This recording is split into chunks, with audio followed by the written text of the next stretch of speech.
Bonjour à tous, j'espère que vous allez bien. Je vous retrouve aujourd'hui pour réaliser en direct avec vous un crash test de produits issus de la K-Beauty que je ne connais pas encore. En fait, l'e-shop de YesStyle m'a proposé de sélectionner quelques produits à tester parmi leur catalogue de maquillage et ils m'ont surtout proposé de mettre en jeu 3 chèques cadeaux d'une valeur de 100 € dans la vidéo du jour. J'ai bien évidemment accepté et j'ai sauté sur l'occasion puisque comme vous le savez, j'adore vous faire plaisir.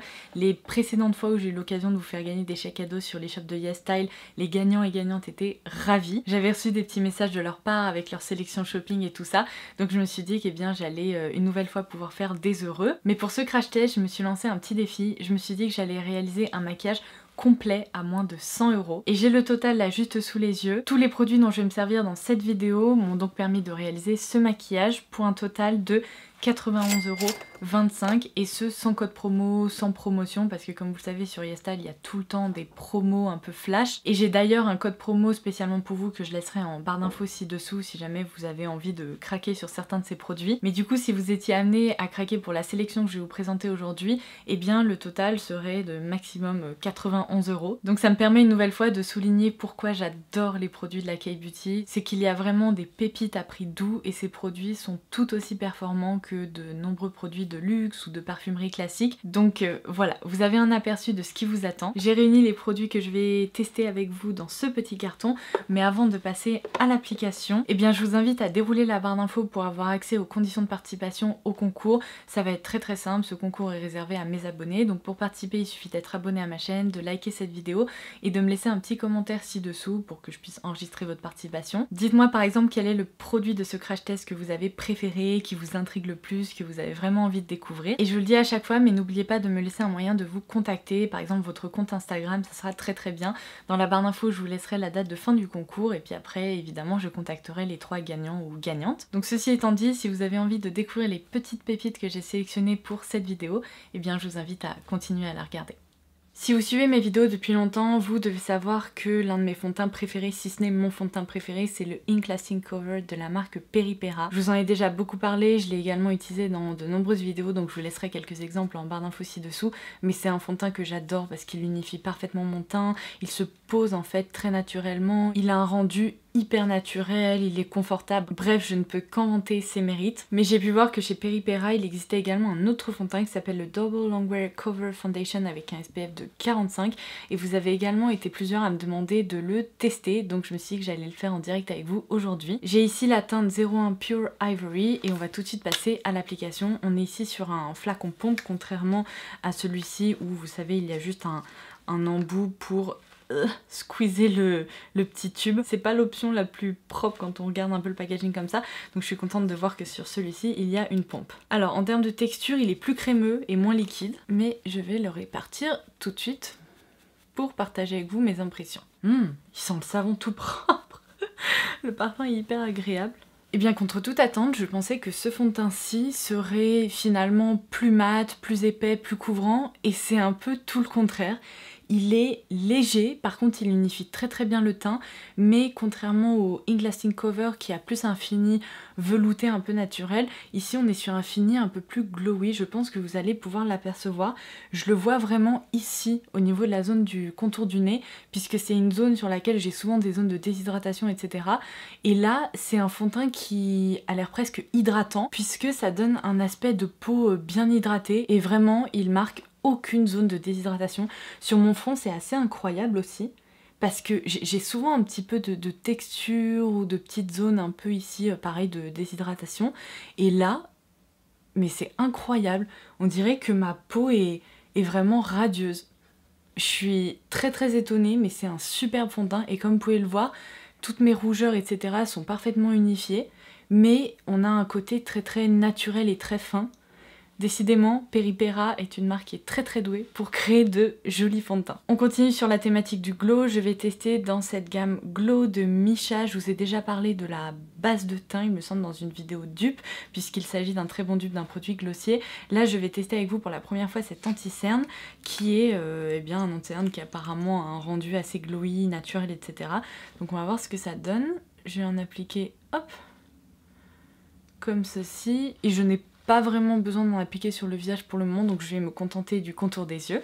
Ces deux textures sont vraiment faites pour être appliquées ensemble parce qu'elles sont toutes les deux très fines, elles unifient très bien et ça se voit ici. Vous voyez, elles laissent un fini vraiment très radieux, très hydraté. Je pense que si vous avez une peau à tendance sèche ou déshydratée, c'est vraiment le genre de produit que vous pourriez apprécier. En revanche, si vous avez la peau grasse, peut-être que ce sont des textures qui vous plairont un peu moins parce que bon, elles restent vraiment très très radieuses. Bien que le fond de teint se soit déjà bien posé. Donc à voir, peut-être qu'avec un peu de poudre, c'est totalement envisageable. Il est nécessaire de préciser que je crois que je n'ai jamais eu un rendu aussi naturel au niveau du nez avec un fond de teint. Parce que vraiment, je vous dis, moi, c'est la zone problématique où j'ai toujours des petites patchs qui se forment à l'application, des petites zones de déshydratation, etc. Et là, on dirait juste que j'ai une peau parfaite naturellement. C'est incroyable. Regardez-moi ça. C'est trop joli. Cette vidéo commence très très bien. Alors je vais continuer avec le blush que je vais appliquer directement sur le fond de teint. J'aime tellement le rendu vraiment ultra naturel, hydraté, etc. de mon teint que je vais même pas appliquer de poudre. Donc pour le blush, je vais appliquer cette référence qui est le Juicy Pink Blusher de la marque APE. Ces petits blushs, j'en entends parler depuis super longtemps. Il me semble que certains d'entre vous m'ont également recommandé de les tester parce que ce sont des blushs crème qui se présentent un peu sous forme de vernis à ongles, mais leur particularité c'est qu'apparemment ils se diffusent super bien sur la peau, ils tiennent bien, il y a de très jolies couleurs et en plus je crois qu'ils ont un parfum très très agréable si j'arrive à l'ouvrir. Inspiré de fruits. Alors ça c'est la teinte Grapefruit, donc pamplemousse. Oh là là, ça sent la salade de fruits. Ça me rappelle des petits blushs en trio, en panne. Je vous mettrai un petit visuel par ici que j'aimais tant, il y a quelques années encore. Oh mais ça sent délicieusement bon. Et j'ai une couleur plus neutre, plus beige qui est la teinte Fig. Oh, mais ce parfum, j'adore, c'est incroyable. Alors, reste à savoir, est-ce que je veux plus opter pour une couleur un peu printanière, estivale comme ça, un peu bonne mine, ou une couleur plus neutre qui peut faire office de blush, bronzer, etc. Sachant que je vais vous montrer la palette que je vais utiliser pour les yeux aujourd'hui. C'est la Peach Groove de Clio. Cette palette m'intriguait beaucoup parce que je trouve l'harmonie très jolie. Il y a également un mélange de teintes plus lumineuses et de teintes mates. Ça me rappelle un peu des palettes Huda Beauty. Donc là, on est vraiment sur des couleurs un peu neutre. Je suis en grosse hésitation. Bon allez, en ce moment j'ai beaucoup porté de couleurs un peu correctes comme ça, donc je vais tenter la couleur un peu plus neutre. On va voir ce que ça donne. Et je suis contente parce que c'est une couleur qui me semble être plus originale. Donc, pinceau patte de chien, indispensable pour l'application des blushs crème, n'est-ce pas? Je vais en appliquer directement un peu comme ça sur ma main. Ensuite, j'en prélève un peu directement comme ça vous donne un aperçu de la couleur. Je retiens un peu l'excédent. On va construire la couleur doucement mais sûrement. Vraiment avec tous les blushs crème, je vous conseille vraiment de commencer avec peu de matière et petit à petit prélevez-en un petit peu plus pour obtenir le rendu désiré. C'est comme ça que vous aurez le rendu le plus naturel finalement. Et bien je suis très contente d'avoir opté pour cette couleur. Vous voyez, ça rehausse un peu les joues, ça donne un petit effet 3D très joli, mais tout en douceur. Donc c'est une couleur facile à porter qui va s'accorder avec n'importe quel maquillage. Et la thématique du jour, c'est définitivement le glow, avec un rendu de teint très très très joli. Parce que même ce blush se fond parfaitement avec ce côté hydraté justement du fond de teint. J'en reprélève un tout petit peu. Et pour finaliser le tout, je reprends mon pinceau de teint et je vais vraiment le passer juste ici pour éviter d'avoir trop de couleur au niveau du centre du visage. J'espère vraiment que vous pouvez voir à quel point mon teint est naturel. On dirait que j'ai une peau parfaitement hydratée. Non mais regardez-moi ce glow là un peu partout. J'adore. Mais vraiment, je fais vraiment partie de la team qui préfère les teints un peu glowy au teint mat. Donc là, je suis trop contente. Et pour le teint, je vais terminer par une touche d'highlighter parce que ce glow naturel me plaît, mais je vais renforcer un petit peu le glow au niveau du haut de mes pommettes. Je vais utiliser le Cream Stick Blusher Saemoul de la marque de Saem. Et là, c'est la teinte PK01, je crois. Quelque chose comme ça. Je vous laisserai de toute façon toutes les références en barre d'infos ci-dessous. Donc là, il s'agit d'un blush stick comme ça. Qu'est-ce que je fais? Je vais le prélever au pinceau. Donc je vais y aller comme ça. Réchauffer un peu la matière. Et je l'applique directement comme ça en tapotant pour booster le glow. Ouais, c'est peut-être le produit pour lequel je vous dirais avec ou sans, la différence n'est pas flagrante. Bon, il faut dire en même temps que ces produits teints sont particulièrement jolis et réussis, donc bon, ça c'était la petite touche finale pas indispensable, mais qui permet de rehausser un tout petit peu le glow. Pour les sourcils, je vais pas m'embêter, je vais directement appliquer un petit mascara teinté. Alors ça c'est la teinte Natural Brown si je me trompe pas, c'est le Skinny Broscara de la marque APE. Et ce que j'adore c'est que c'est vraiment une toute petite brosse comme ça qui va permettre de discipliner les sourcils et combler les petits trous de façon très naturelle. Donc je vais juste les coiffer et vous voyez ça dépose une jolie teinte tout en les disciplinant. Si vous aimez les sourcils un peu fluffy, vous voyez la différence? C'est quand même plutôt sympa. Eh bien, je me suis jamais maquillé les sourcils aussi rapidement et je pensais pas que la différence avant-après allait être aussi impressionnante. Mais c'est nickel, j'ai même pas besoin de prendre de crayon ou de compléter. C'est parfait. Je vais donc passer aux yeux. Sans surprise, vous l'avez aperçu tout à l'heure, je vais tester la palette Peach Groove de la marque Clio. Donc c'est une palette dans laquelle il y a 10 fards à paupières avec ces fameux fards lumineux que j'adore en K-Beauty. Alors autant vous dire que le miroir sahérien c'est la même chose, je ne comprends pas pourquoi ils se sont amusés à mettre une simple bande comme ça.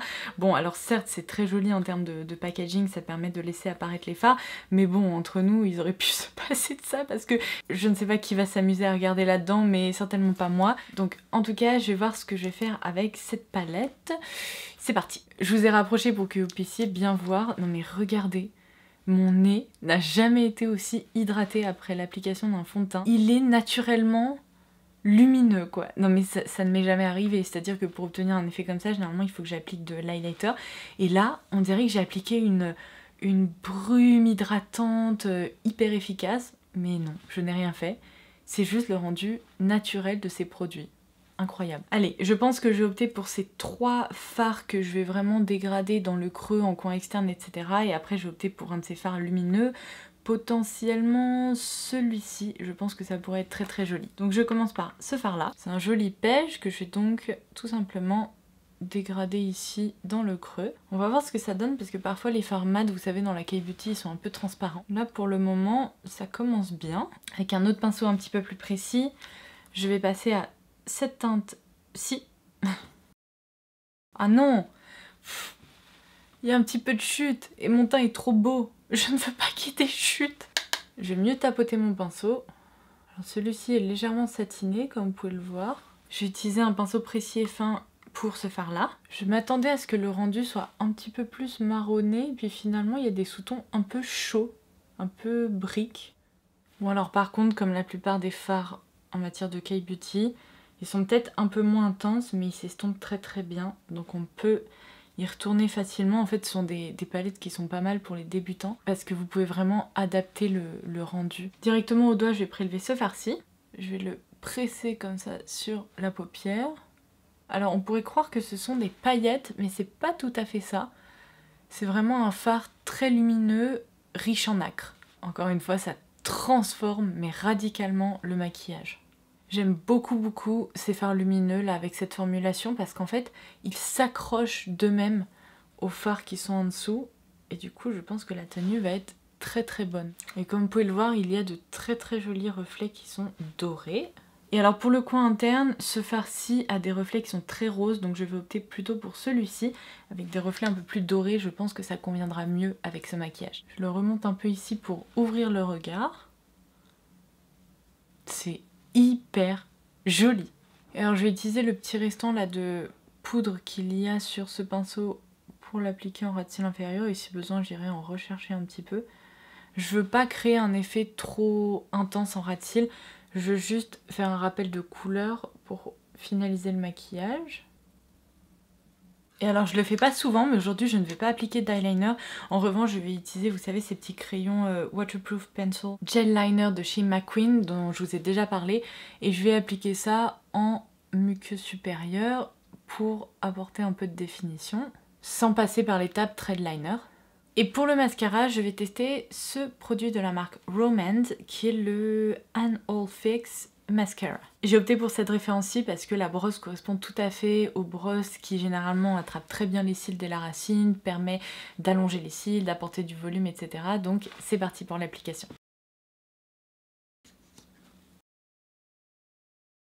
Alors c'est une texture qui est un peu sèche, la première couche s'applique relativement facilement, en revanche la seconde commence déjà si vous voulez à gripper un petit peu les cils, donc 3 couches c'est quasi impossible avec ce mascara. Il sépare en revanche très bien les cils, par contre du côté longueur et volume, bon c'est assez classique, c'est pas transcendant, c'est un petit mascara qui fait le job. Après je vais pas vous le cacher, c'est pas le mascara le plus incroyable que j'ai pu tester jusqu'à aujourd'hui. Je vais donc terminer ce maquillage par les lèvres. Je vais tester pour la première fois le Soft Touch Auto Lip Liner de la marque Etude House. J'ai opté pour la teinte 2 qui est la teinte Pink Beige parce que ça me semblait être la couleur idéale pour mes lèvres. Alors là j'ai plein de fond de teint donc on se demande quelle est la couleur de mes lèvres, mais je vous assure que le rendu va être pas mal. Et par-dessus je vais utiliser un produit pareil que je voulais tester depuis longtemps. Vous avez été nombreuses à m'en parler et à me demander de les tester, donc j'en ai commandé plusieurs. Aujourd'hui j'ai testé cette teinte là et dans une prochaine vidéo je retesterai d'autres teintes. Donc c'est le Glasting Water Tint de la marque Romand et là moi j'ai opté pour la teinte 10 Chija Beige. Donc je vais d'abord débarrasser un peu mes lèvres du fond de teint et je reviens tout de suite. Voilà qui est mieux. Donc le crayon se présente comme ceci. Il s'agit d'un twist, vous savez, vous pouvez remonter et faire descendre la mine. Donc je vais la sortir un petit peu. Et je trace le contour de ma bouche. Vous voyez, je vous l'avais dit, c'est la couleur parfaite pour mes lèvres. On pouvait pas faire mieux que ça. Ça me permet juste, vous voyez, de définir un peu plus leur forme et de les égaliser un petit peu. C'est parfait. Et dernière étape, j'applique ce produit-là. Et ça va conclure ce maquillage printanier. Oh! Ok. Ça sent bon aussi, ça sent les fruits. Alors je m'attendais à une couleur plus beige, finalement c'est plus corail, mais ça s'associe parfaitement avec ce maquillage. Donc la particularité de ces produits, c'est qu'il s'agit de lip tint, mais qui sont très fins, et comme vous pouvez le voir, ils laissent un fini complètement glossé sur les lèvres. Vous voyez bien la couleur. C'est hyper confortable. C'est plus léger qu'une huile, et pourtant on a ce côté, vous savez, gloss, très doux, très léger, qui ne colle pas. Et bien ma foi, je crois qu'il y a beaucoup de très belles découvertes dans cette vidéo. Et voilà pour le maquillage du jour, sans thread liner, c'est important à noter, c'est très rare donc profitez-en. Mais je dois dire que même si le maquillage des yeux et des lèvres me plaît beaucoup, le maquillage du teint c'est juste incroyable. J'ai un peu baissé la luminosité pour que vous puissiez observer justement les reflets, etc. Mais ma peau n'est pas du tout étouffée là-dessous, au contraire. On a l'impression que j'ai juste une peau parfaite naturellement, c'est incroyable. Sinon sur mes yeux, évidemment ces reflets sont sublimes, j'aime vraiment beaucoup, c'est une très jolie palette. Comme d'habitude dans ce genre de palette, j'ai tendance à préférer ces fards lumineux aux fards mat, mais cela se travaille relativement bien. Et sur les lèvres, merci de m'avoir parlé de ces Glasting Tint de chez Romand, parce que le rendu est tellement joli que ça me donne juste envie de me pencher sur plein d'autres teintes. Du coup ça sera tout pour ce full face de K-Beauty à moins de 100 €. J'espère que tout comme moi vous aurez pu découvrir de jolis produits et que vous testerez certains d'entre eux parce que j'adore partager mon amour pour la K-Beauty. Donc je suis très contente que ce crash test se soit bien passé. À l'exception de ces deux produits qui sont pas sensationnels, donc l'highlighter stick et le mascara, tout le reste, je dois dire que ce sont des coups de cœur, donc je vous en reparlerai comme d'habitude. Mais du coup, il ne me reste plus qu'à vous souhaiter bonne chance pour le concours. N'hésitez pas à participer ci-dessous. Et en attendant ma prochaine vidéo, je vous embrasse très fort et je vous dis à très vite. Bye bye!